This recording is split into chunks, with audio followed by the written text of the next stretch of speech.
পাবনার ফরিদপুরে পুলিশ হেফাজত থেকে ছিনিয়ে নেয়া উপজেলা আওয়ামী লীগ নেতা ও জেলা পরিষদের সাবেক সদস্য ফরিদপুর উপজেলা আওয়ামী লীগের স্বাস্থ্য ও জনসংখ্যা বিষয়ক সম্পাদক আব্দুল জলিলকে গ্রেফতার করেছে ডিবি পুলিশ। বৃহস্পতিবার রাতে জেলা পুলিশ সুপার কার্যালয়ে এক সংবাদ সম্মেলনে এই তথ্য নিশ্চিত করেন পুলিশ সুপার মোর্তজা আলী খান। এ সময় পুলিশ সুপার জানান, গত 21 ফেব্রুয়ারি আটককৃত আব্দুল জলিলের বিরুদ্ধে বিস্ফোরক মামলায় ফরিদপুর উপজেলা ব্যারবাউলিয়া গ্রামস্থ ডিবি পুলিশ আটক করলে তার সমর্থকগণ পুলিশের কাজে বাধা প্রদান করে ডিবি পুলিশের উপর আক্রমণ করে তাদেরকে অবরুদ্ধ করে রাখে।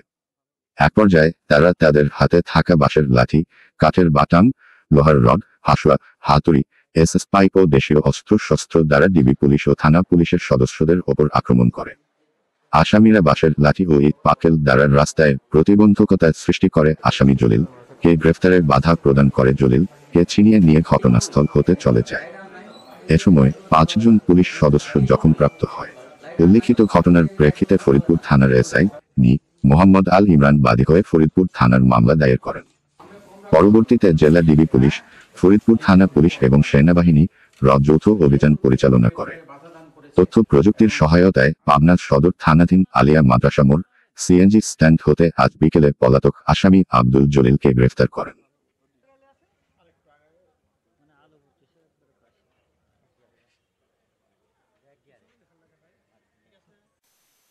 আসামি আব্দুল জলিল সে ডিবির সেই এএসআই কে দেখে তাকে চিনতে পারে, কারণ এএসআই রুহুল ফরিদপুর থানায় ইতোপূর্বে কর্মরত ছিল।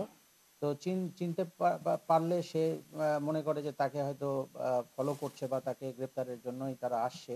তখন সে তার দলবল নিয়ে বা সেখানে একটা অনুষ্ঠানে ছিল, অনুষ্ঠান থেকে সে তার আত্মীয় স্বজন লোকজন নিয়ে সে এএসআই রুহুলের কাছে আসে।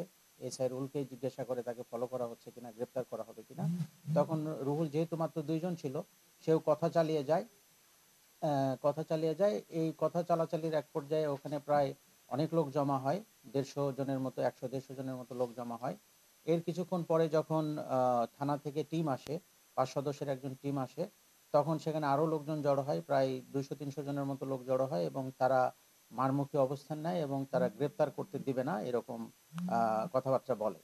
তো পরিস্থিতি যখন উত্তেজিত, জনতা যখন উত্তেজনাকর অবস্থায় ছিল, তখন থানা পুলিশ এবং ডিবির টিম এবং তখন স্থানীয় আমাদের পুলিশের যে বিট অফিসার আছে সে আরেকজন সাব ইন্সপেক্টর সহ এসেছিল, কিন্তু তারা পরিস্থিতিটা বেগতিক দেখে তারা আর তাকে গ্রেপ্তার করেনি, কারণ গ্রেপ্তার করলে হয়তো মানে একটা সংঘর্ষ হওয়ার সম্ভাবনা ছিল।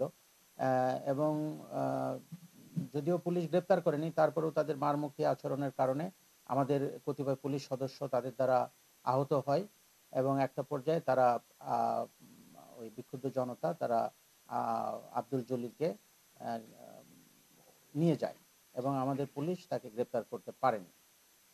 তো যেহেতু পুলিশকে গ্রেপ্তারে বাধা দান করেছে এবং আমাদের পুলিশকে তারা আহত করেছে, তৎপ্রেক্ষিতে আমরা আব্দুল জলিল সহ এজাহার নামীয় 20-25 জন সহ আমরা অজ্ঞাতনামা অনেক আসামির বিরুদ্ধে আমরা পুলিশ অ্যাসল্ট মামলা করি এবং সেই মামলার প্রেক্ষিতে থানা পুলিশ, ডিবি পুলিশ এবং সেনাবাহিনীর যৌথ টহল অভিযানে, যৌথ গ্রেপ্তার অভিযানে আমরা 2 দিনে মোট 11 জন আসামিকে আমরা গ্রেপ্তার করি এবং আব্দুল জলিলকে গ্রেপ্তারের জন্য আমাদের অভিযান অব্যাহত ছিল। আমরা প্রযুক্তির সহায়তায় তার অবস্থান ট্র্যাক করার চেষ্টা করি এবং সে